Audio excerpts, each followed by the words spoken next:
This is Democracy Now!, democracynow.org, The War and Peace Report. I'm Amy Goodman with Juan Gonzalez.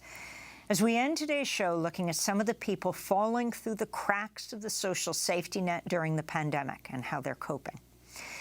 They're the focus of a new series of video reports by the Economic Hardship Reporting Project and the Intercept called Insecurity, that look at women leaving the workforce, the impact of the expanded child tax credit, and the wave of union organizing. Each day this week, a new report will be published, the series narrated by longtime award-winning journalist Ray Suarez, who will join us in a minute. This is a clip.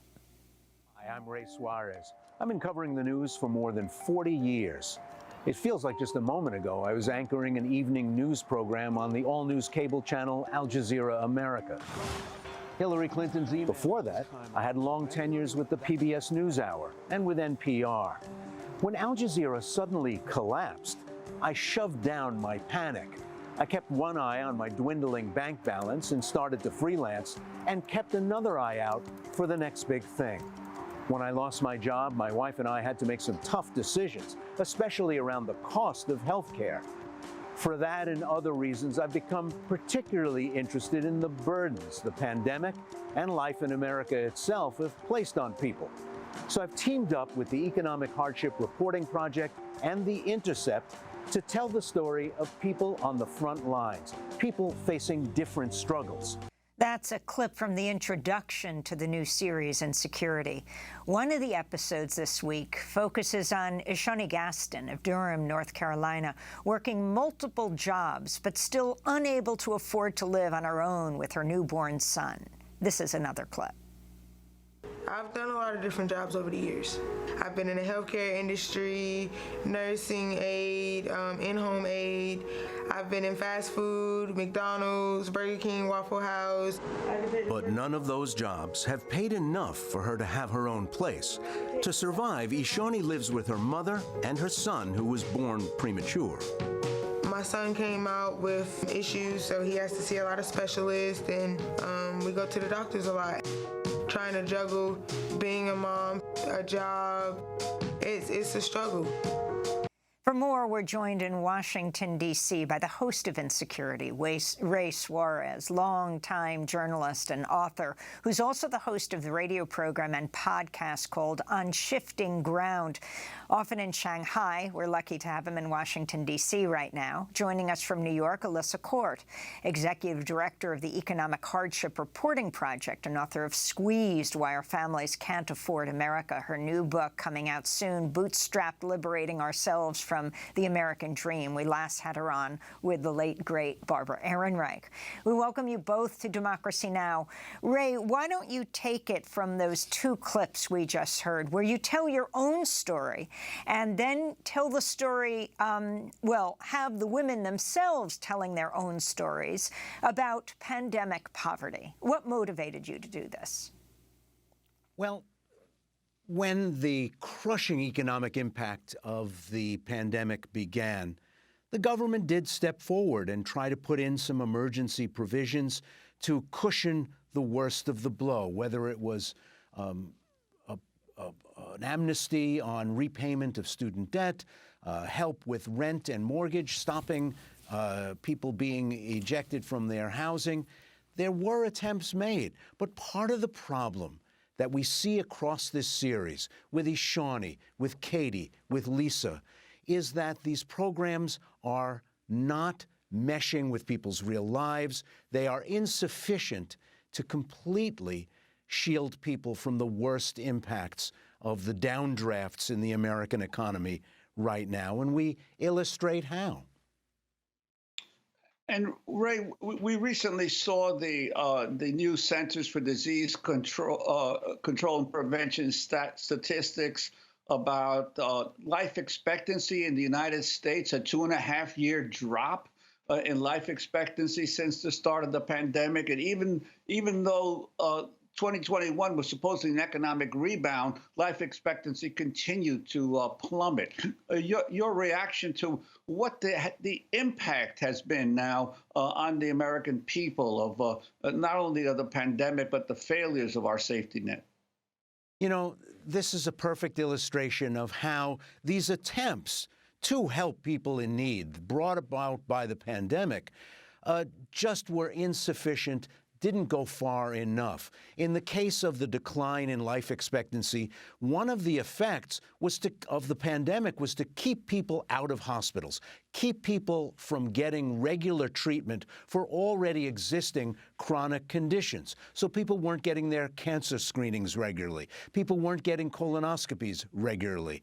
The despair, the mental health problems that we saw during the pandemic often went untreated. So we've seen a spike in suicides. We've seen a spike in drug overdoses. And those are two big drivers, those deaths of despair, two big drivers of that decline in life expectancy for Americans. And your series focuses almost largely on women. Could you talk about the decision to do that in the series?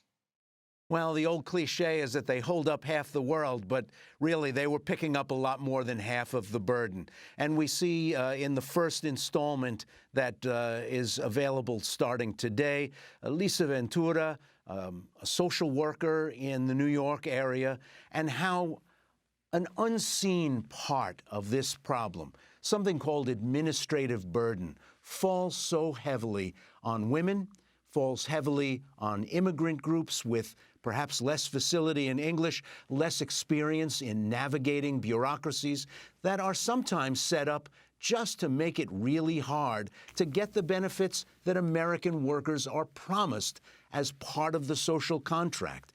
So women, it turns out, they may hold up half the sky, but really they carry more than half of the weight in a lot of these areas. Ray, let's go to Lisa Ventura, who you talk about, who you profile in an episode of Insecurity, talking about the barriers in order to obtain social services for everything from housing to food.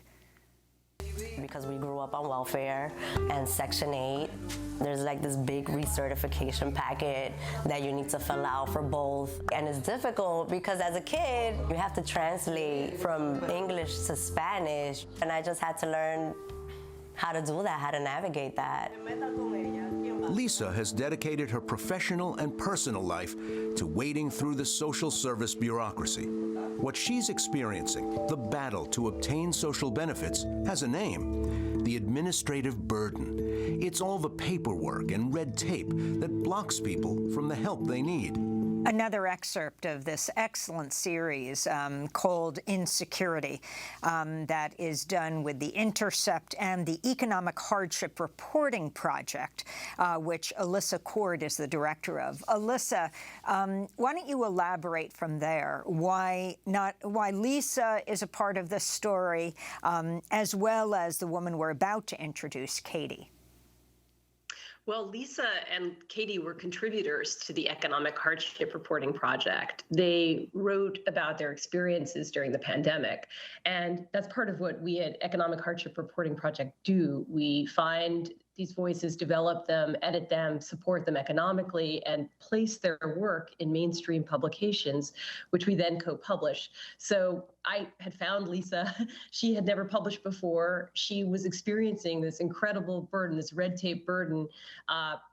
She couldn't get services for various members of her family, and she was working for her clients as well as a social worker. And this is a lot of the invisible labor that women did during the pandemic and do in general that's like unrewarded, unsupported. Child tax credit was supposed to help with that. It did for a while, no longer, right? We know it was blocked. So that her story seemed incredibly important, just about what a lot of women had experienced. Katie was another writer who came to us with her story about not being able to access therapy, psychiatry, when she had mental health crises during the pandemic. And to me, she's also a very profound example of what women in particular also suffered, where they couldn't get through Medicaid, on their insurance, therapy in general. It's very costly and very rare to find a therapist. In fact, Katie found one therapist and on her plan on Medicaid and was ghosted by that person. So there's a lot of struggle here, and we're told constantly, depression, anxiety are up, as Ray just pointed out. But we don't really have the resources as Americans right now to get the help we need for our mental health care. So that was a point I really wanted to make, and that was a story I wanted to develop, and that's why we included Katie. Yeah. Let's hear Katie's story in her own words. This clip from the episode of Insecurity, focusing on mental health and healthcare. As you describe Katie struggling to find a psychologist, Katie Prout decides to do community outreach activities to help with her mental health. But Katie found an outlet and a sense of purpose by helping people suffering from substance abuse. I would go down to the South Loop and hand out harm reduction supplies. And as I got to know people better and they would talk to me about their lives, people would also open up about their own emotional turbulence. Through those conversations, Katie unexpectedly got some advice for where to find a psychiatrist that accepts Medicaid.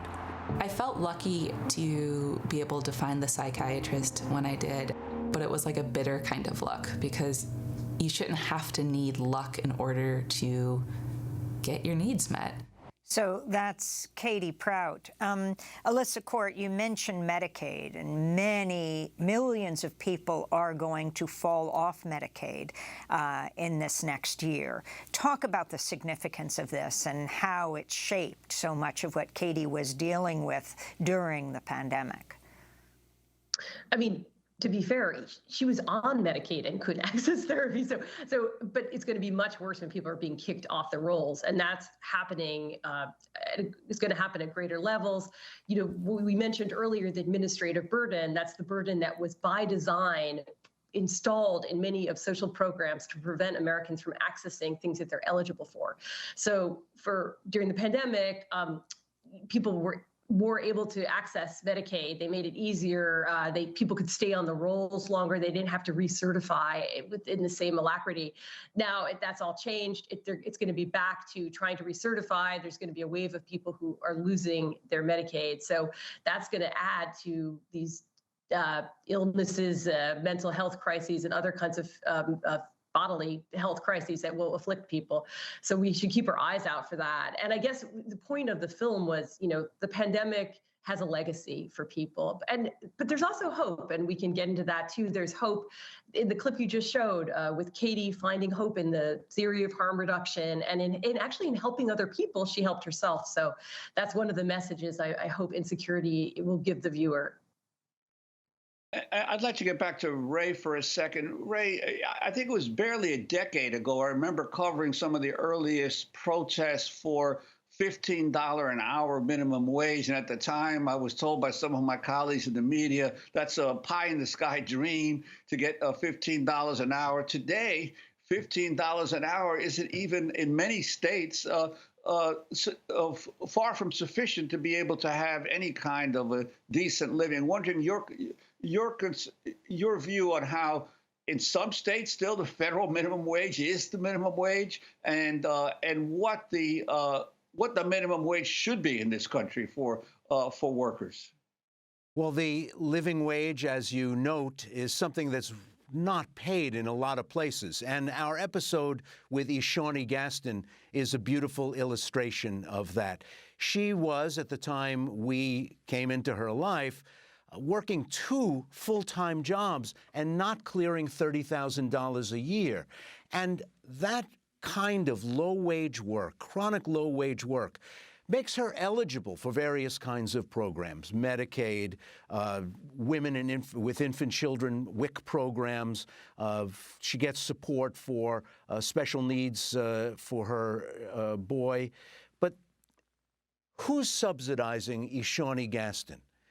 These are often called entitlements, these programs, and people resent it. And they talk about people who don't want to work. Ishani was working 80 hours a week, but those low wages being paid by her 2 bosses were being subsidized by the taxpayers of the United States. They were able to pay a wage that does not provide enough sustenance for Ishani and her child, and the federal government makes up the gap. So people who are buying the picture frames that she was packing at one of her jobs, buying the chicken sandwiches she was making at another one of her jobs, they're being subsidized. Their cheap chicken sandwiches and low-cost picture frames are, in fact, cheap for them to buy because the employers themselves don't have to bear the cost of getting this work done. And we really have to look that right in the face. Who's benefiting from chronic low wages? It's not the worker. It's not necessarily the public. I mean, you and I are paying the gap for Ishani and millions of workers like her. Who's being subsidized is the employer, who does not have to pay a living wage to his or her workers. And yet what gives Ishani hope is obviously not the level of hours she's working, the number of jobs that she has, but organizing, pushing for unionization, pushing the fight for 15, with a community activist group that she says she will devote her life to, Ray. It has given her a sense of purpose. It's given her a crusade to become a leader in and find her own voice as a leader, rallying workers in these two, in the very low-paid fast food industry to get union representation, which will help them pay for benefits, and also fight for a higher hourly wage. So the group called Raise Up the South. And she is getting a sense of purpose, getting a political education, and also fighting to put food on her own table. It's a very inspiring story. And Alissa, I wanted to ask you, we hear a lot about the Great Resignation in recent years, and this paradox of, on the one hand, there's a labor shortage, and yet, especially among older workers, more and more people dropping out of the workforce. What has this series told you about this whole issue of the Great Resignation? Well, I mean, we have two instances. One person who did quit, and you'll find out about that. She was burnt out. And another person, Ishani, who could not afford to quit. So I think the Great Resignation, we have to look at who is quitting and who isn't. And she's not quitting. She's working whatever job she can get. And often the people who are leaving the workforce have to leave them to take care of their children. So I think the whole story that the Great Resignation is this radical moment. I mean, we like the story, but I think we should really look at who and why people are leaving, like who can leave and who can't, and what in the end this will mean for us. Because I think people like Ishani, she'll take what she can get, and she's not going to be part of the Great Resignation because she has a son she has to take care of. We have 20 seconds, Ray. What you take from this? That people who work hard and work always to make a living know what's up. And the biggest lie we tell ourselves is that Americans don't want to work hard. Well, Ray Suarez, I want to thank you for doing this and all of your work over the decades. Longtime award-winning journalist, host of the new series by Economic Hardship Reporting Project and the Intercept called Insecurity, launching a new episode each day. Looking at pandemic poverty. And Alissa Quart, Executive Director of the Economic Hardship Reporting Project, author of Squeezed, Why Our Families Can't Afford America. Her forthcoming book, Bootstrapped, Liberating Ourselves from the American Dream. A very happy belated birthday to Narmeen Maria. I'm Amy Goodman with Juan Gonzalez.